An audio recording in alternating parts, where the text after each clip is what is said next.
Welcome to Defeating Digital Distractions.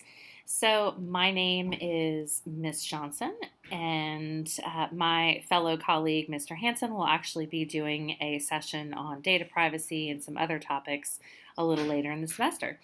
You can reach both of us at WHS edtech at eansisd.net, and many of the resources I'm talking to you about today will be on the website is.gd/digital wellness. So, I wanted to share a little about kind of some of the things that we are currently doing and then kind of some of the things that we're planning on doing. So, every year we do iPad base camps. We have one with freshmen, sophomores, juniors, and senior. With the freshmen and sophomores, we have them come into the ninth grade center library and we actually go through stations. With the juniors and seniors, we visit each one of those classrooms. So for the freshmen, we talk about, the different types of stations, getting them into making sure they're setting up Notability and navigating Google Calendar and kind of setting that baseline. For the sophomores, we look at creativity apps and making sure that they're aware of certain things that they can be using for projects.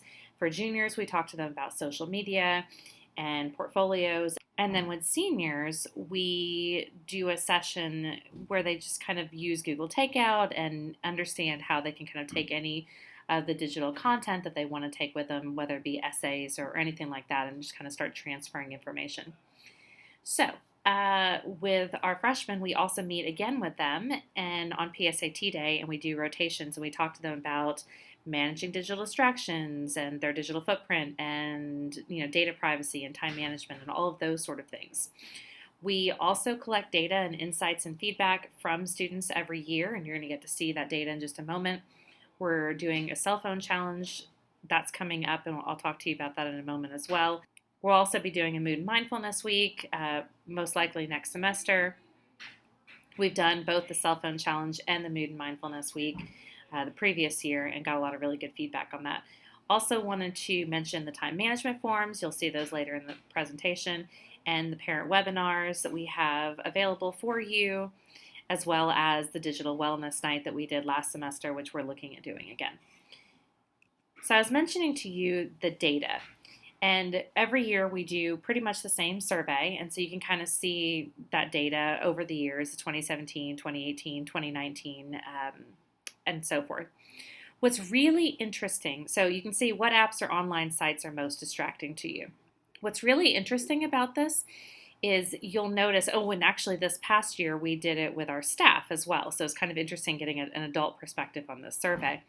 What's really interesting though is when you're looking at students, video streaming and music streaming as an adult may not be very distracting, but it appears to be very distracting to students, so just kind of being mindful of that.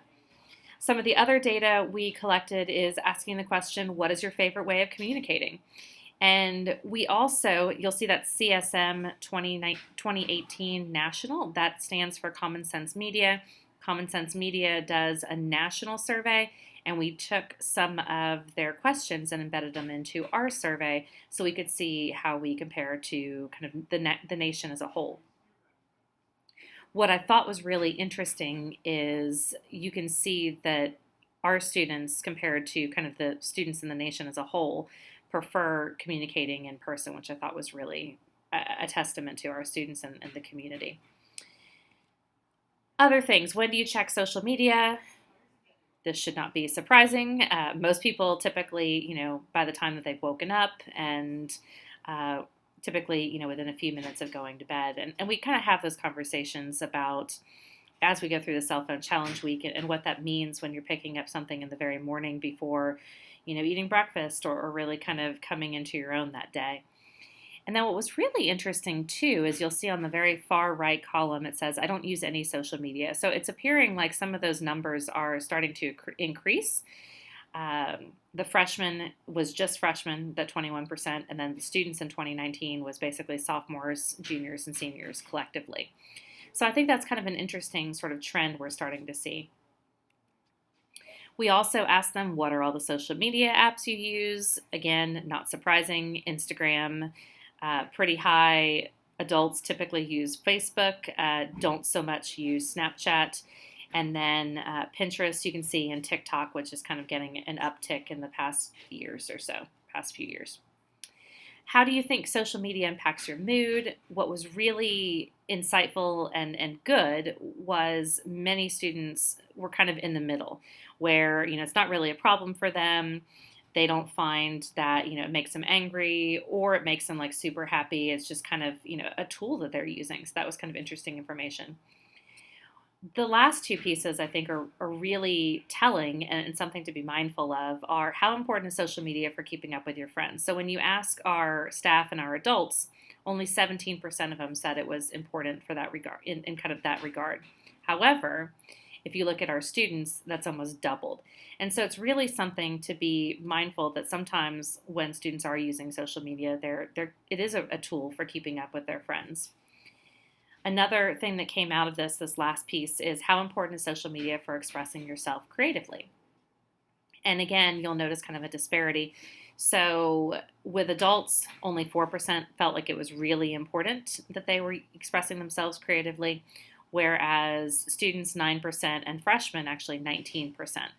And so that's, again, something just to kind of be mindful of when students are using social media, that they might be using it to connect with friends and they might be using it to express themselves creatively, and that is important to them. So just kind of being aware of these sort of things and these trends and these numbers. So a few other things now, because most of the distractions you were seeing were coming from personal devices and social media, we wanted to talk to our juniors specifically because those are the time that they're kind of applying for colleges and really need to be mindful of what they're posting online and kind of what their online presence does. So you'll see on the left-hand side, I'm talking to them about portfolios, and then on the right-hand side, Mr. Hansen's talking to them about social media and really the good and bad of social media. Now, I'm going to put this up, and I realize that the bad list looks a little bit longer than the good list, but it was really just because there were subcategories, far more subcategories for the good. A lot of things that kind of fell under those four, whereas the bad were just very specific things, so they didn't really have subcategories. But what we were talking to them about is it's just a tool, and so you really have to know the good and the bad and just be aware of those things. Social media innately is not good or bad. It can be used for connection and interaction. It can be used, to kind of beef up your professional resume. It can be used, for social and global good. It can obviously be used for entertainment. Some bad things that come along with it are cyberbullying, which we address with students, and especially our freshmen, catfishing, racism, animal abuse, pictures of vaping, academic dishonesty, identity theft, flexing, and venting. And these were all generated by students, so they were able to very easily kind of talk about, what's good, what's bad, and how they address those things. So as I mentioned, this is a cell phone challenge, and this is something that we've done previously last year, and we're also going to be doing it this academic year. And you can kind of see it's about balance. It's not about getting rid of devices. It's just about being mindful. So on Monday, they talk about getting a tracking app that tracks your screen time. On Tuesday, putting your phone in your pocket or your bag. So rather than it being in your hand the entire time, or even in your pocket, maybe it's in your backpack or a purse or whatever that is, so it's not constantly near you. Taking a photo free day, and there's research that talks about when you don't take a photo and you really kind of take some time to take in that event, that you remember it better. Putting your phone on Do Not Disturb all day, which actually a lot of our students say they already do, which was really great hearing that from the survey. And then deleting one of your phone's most used apps for the day and just kind of seeing how you feel. Now, again, obviously you can download it again and sign in. You're not deleting its data or anything like that, but it's just kind of a good activity to do. Another activity that we did last year and we'll most likely do again is the mood and mindfulness activities. And this was just looking at how one's mood is impacted by the amount of sleep that they get, the amount of water that they drink, how much exercise, listening to music can improve mood, being outside and getting sunlight can improve mood, and just being aware of those things. So we had an activity every day for those. The time management forms, if you're a parent of a high school student, then you're most likely very familiar with these. On the left-hand side. On the right-hand side, we've started an elementary version of this. It's not meant to be, filled out completely by the student. It's meant to just have a conversation about, how scheduled the student is and kind of what time they have for different types of activities and just really being mindful that there's only 168 hours in the week. I also want to mention that we have lots of parent webinars that we've done previously that address a lot of these topics as well. We have one on distractions in social media. We have another one, Managing Your Digital Life, which was the talk that we gave to freshmen. And then Putting Your Best Digital Foot Forward is basically the talk that we gave to juniors. Also, there are the speaker series podcasts. Those are the ones that have been going through West Bank Library. So if you're interested in those, but you haven't been able to attend and you don't really have time to watch the video, now there are audio versions of all of those as well. Some other things that we've done this year is the be present signs and really just visual reminders to students in the classroom about setting the phone on silent, making sure it's out of sight, distraction free, and being mindful about kind of the AirPods and the Apple Watches and things like that. The other things that we've done with that consistent signage, also making sure we have the parent resource site, which I'll share the link in one moment again, and working with PTO to start sending some emails out and different tips and best practices, and also getting some student focus groups as well. So these are some books that I've read recently that I just wanted to share. If this is a topic that is interesting to you and you want to kind of dive deeper in this topic, then these are the books for you. All of these books deal with balance. And, each author kind of comes at it from a different perspective, which I think is kind of interesting. So Notes on a Nervous Planet was written by a British author. He typically writes for children and adults, and so it's got like poems and anecdotes and different things like that. It's a pretty quick read. He talks a lot about kind of anxiety and, digital wellness. So I think that was kind of an interesting read. The Make Time book is written by former designers at Google and YouTube, and it's fantastic. They've got a lot of really easy, practical, actionable tips that you can use, and a lot of great research as well. Digital Minimalism is written by an associate professor of computer science at Georgetown University. It is fantastic. It's incredibly well written. It's really interesting, and tons of research as well. Bored and Brilliant is kind of the impetus for the cell phone challenge. So that book is written by Manoush, and she is a WNYC podcaster. She's got a lot of research in that book as well. And the Social Media Wellness book is written by a noted teen and millennial expert, speaker, and educator. That one's also fantastic. And in fact, some schools have adopted it as their curriculum for this particular topic. All of these books are linked off of the is.gd/digital wellness site, and they're all available at the Austin Public Library if you would like to check them out. So, I've kind of given you some resources. I also wanted to give you some of this Anok data. So we looked at the data that was, gleaned from students with percentages, but we also gleaned kind of anecdotal, open-ended data that I thought might be really interesting to you. Anok data, that is. So these are kind of some things that high school staff said about how they're managing distractions. So deleting social media app or turning, their phone on night mode.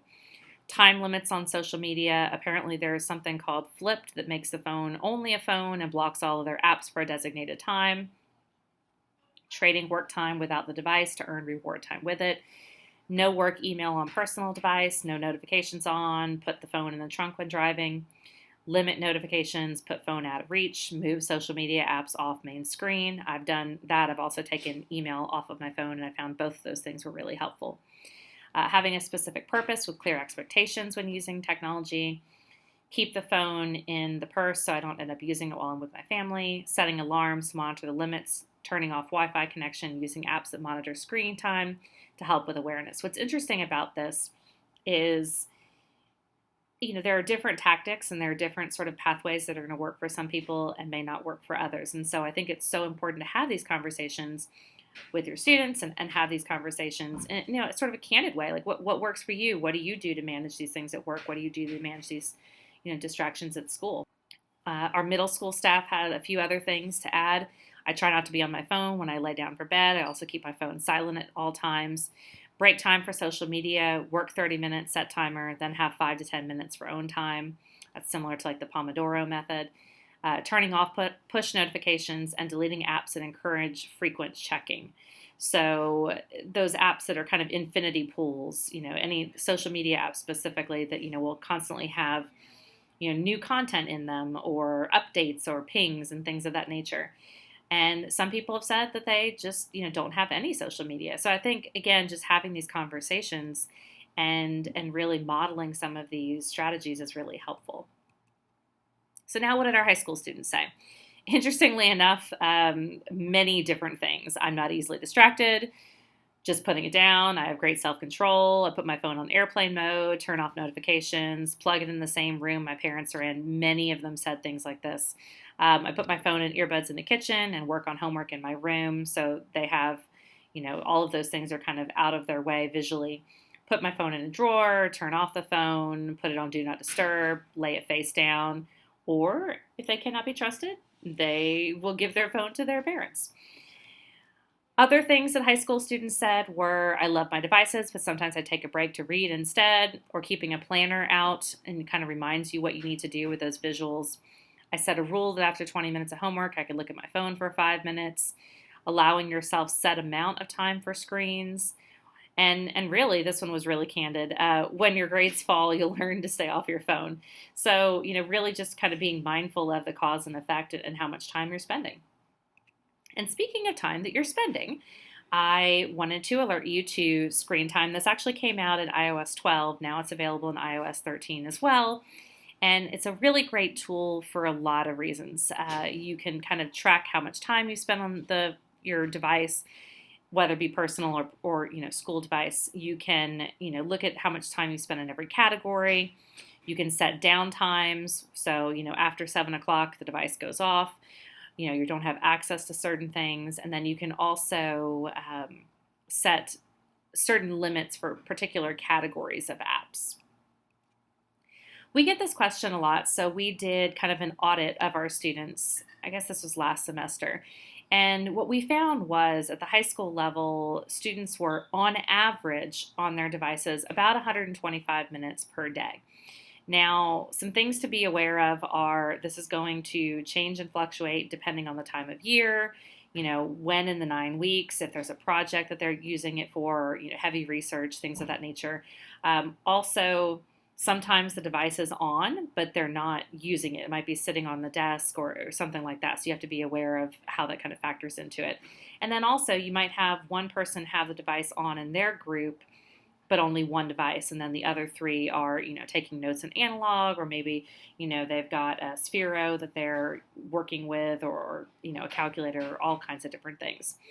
Interestingly enough, the top apps were Notability that were being used, were Notability, Google, ConnectEd, which is our textbook or one of our textbook, Docs, Desmos, Quizlet. You can kind of see that a lot of those are obviously academic in nature, and those were kind of the ones that were being used the most. Now, on personal devices, I'll mention that there are some other tools that you can use or your students could use. One is Moment, the other is Space. They're pretty similar. They're both available on iOS and Google Play, and they're both free, although I think some of them are freemium where certain features will cost money, but they will categorize how much time you spend on your phone, how many times you picked it up. They do things similar to screen time, but they each have a few added features. The other thing I wanted to mention, since we have so many students who use Instagram and just so many people in general that use Instagram, there are things that you can do within apps. So in Instagram, you can set a daily reminder. You can maybe see where I've managed my time there and said it's 45 minutes. That's all I want to spend on Instagram. It'll give you a notification. It won't shut down Instagram, but it will give you a notification that said you've spent your 45 minutes, do you want to spend more time? So at least just being aware of that. This is the only paid one that I suggest, but I do know several students are using it. It's called Forest. It is also available on iOS and Google Play, and I believe it's $1.99. So the way that this works is they open up the app, they set the timer for however much time that they don't want to be distracted, and then the tree or shrub or whatever is grows. If they get out of the app or do anything else other than, kind of just have that app running, then the tree dies. If they, let the tree, or if they make the 20 minutes or the 30 minutes or however much time they've set, then they get an actual virtual tree and they can start building forests. And eventually, there's a whole altruistic sort of thing about how so much you do, then you end up planting real forests somewhere. So it's a pretty cool tool to have. Something else that a lot of us really like, visual reminders. So maybe just creating a wallpaper that has some, just questions like, is it purposeful? When I reflect on my day, will this bring me joy and or satisfaction? And just kind of being mindful of when you pick up your device. On laptops, because we do have a lot of students, especially our juniors and seniors, that bring in laptops. I'll just mention both of these tools. One of them is Self-Control on the MacBook. It's a free download, although there are many other ones out there. I just like free. So the way that it works is you download it and then you tell it what app or what websites you don't want to go to. It might be Facebook, Netflix, Amazon Prime, whatever it is. And you give it a time frame for when you don't want access to those. It might be 6 hours, it might be 2 hours, whatever it is. And then you have no access to those sites for that time frame. The only way to get access to those would be to uninstall the app, which is kind of nice. So it kind of presents a few roadblocks. There's another tool in the Chrome store called Stay Focused, and it works similarly, where you can kind of say, these sites I want access to, these I don't want access to for the next 2 hours, because even adults kind of struggle with, being distracted, or, so it's just a helpful tool. Some other things that we share with students is just, and this is a great conversation to have with students as well, or have with your own children, thinking about your life and your practice. What is the value that most resonates with you? And so I'll just show you a few of these. You could obviously add more or take away, but really just when you come down to choosing those top 3 values, it might be creativity or it might be family. And then really asking yourself now, based on, how much time you spent on your phone, is this honoring that value or is it taking away from that value? And really having them think about those things. Is your value that's really important to you leadership? Do you have enough time for these leadership things? Or is your social media, contributing to leadership? What does that look like? Another question that's really a great conversation starter is, faced with the prospect of going without digital communication technologies for 24 hours, how would you feel? And why would you feel that way? And just having that conversation. Some people say anxious, some people say relieved. It's really just kind of being in tune with that. This question actually I borrowed from the University of Texas. They do this with some of their incoming students in some of the courses that they have. And then, how does your current technology, this is kind of going back to that values exercise, use, contribute to, or hinder you from the values you identified as being personally important? And is this blank the best way to support this value? And again, it's not a judgmental thing. It's just a matter of having these types of conversations. I hope this information was helpful to you. It is quick, but there is lots of resources, and we're always happy to connect and answer additional questions. Again, if you want to reach either one of us, it is whsedtech@eansisd.net. And many of the resources that I have mentioned today are linked off of the digital wellness site, which is is.gd/digital wellness. Thanks for joining me.